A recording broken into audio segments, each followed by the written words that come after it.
Have you ever felt like no matter how hard you try, nothing ever changes? You keep applying for jobs, but the rejection email pile up. You stay in an unhappy relationship because what's the point of living? You stop speaking up at work because no one listens anyway. What if I told you this isn't just in your head? This is actually a well-documented psychological phenomenon called learned helplessness. And it might be quietly sabotaging your life. But here's the good news. Just like it's learned, it can be unlearned. Let's talk about it. She a little bad, hit her with the bag, yeah.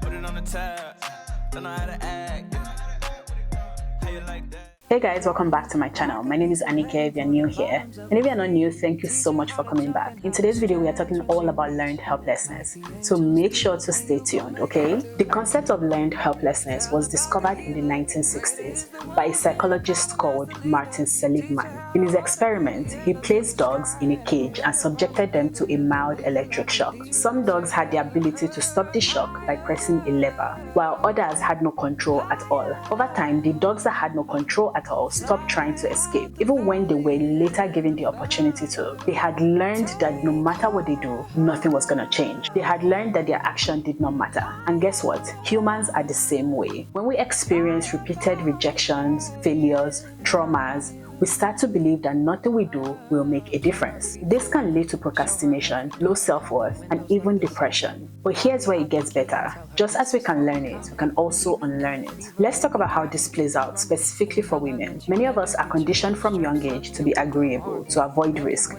to wait for permission, instead of taking action. Think about it. How often do women stay in unfulfilling jobs, relationships, or situations simply because they believe that they have no other choice? This isn't just a personal issue, it is systemic. But recognizing the pattern is the first step to breaking it. So let's talk solutions. So how do you break free? Here are 3 practical ways to go about it. Number 1, challenge the narrative. Pay attention to your internal dialogue. Are you saying things like, why bother? Or this always happens to me? Reframe it. Instead of saying, I always fail, try, I'm still learning. Small shifts in language changes everything. Number 2, take small wins seriously. If you've been conditioned to feel powerless, big changes can often feel overwhelming. Instead, focus on small, tangible actions. Speak up once in a meeting, set a tiny boundary in your relationships. Every small win trains your brain to expect success. Number 3, expose yourself to new possibilities. Sometimes we don't take action because we haven't seen proof that change is possible. Surround yourself with people who challenge their own limits. Read stories of women who broke free from bad situations. Your environment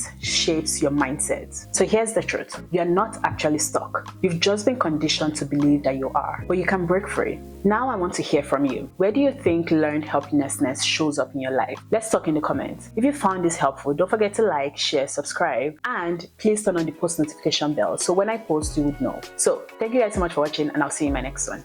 Bye. She a little bad, hit her with the bag, yeah. Put it on the tab.